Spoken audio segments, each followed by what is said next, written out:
Ito ay rated SPG, striktong patnubay at gabay ng magulang ang kailangan. Sigaw at panunumbat na nga lang ang aabuti ni Roda kapag magkaharap sila ni Tinding. Makikiusap kasi si Roda kila Tinding na kung pwede ay magtinda siya sa may pwesto nila Tinding.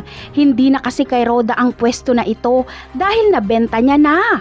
At dahil walang makain si Roda ay kailangan niyang dumiskarte.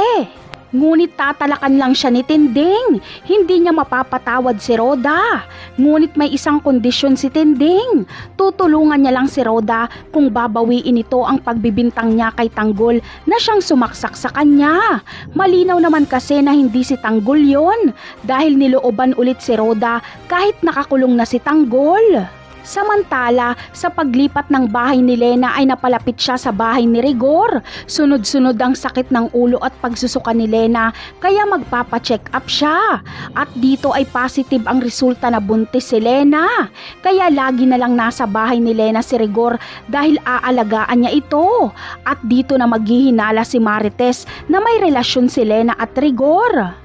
At dahil si Mando ang malapit nilang kaibigan ay ito ang tatanungin ni Marites. Hindi naman magagawang magsinungaling ni Mando kay Marites kaya aaminin niya ang kanyang nalalaman. Kaya sa pagsugod nila Marites at Tinding kay Lena ay maaaktuhan nga nila ito. Magkakaroon din ng komosyon. At sa bandang huli ay kinakailangang mamili ni Rigor kung si Lena ba o Marites. Magmamakaawa si Lena na siya ang piliin ni Rigor para magkaroon ng ama ang kanyang ipinagbubuntis.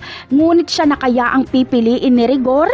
Yan ang aabangan natin sa mga susunod na episode ng Batang Quiapo. Paalam!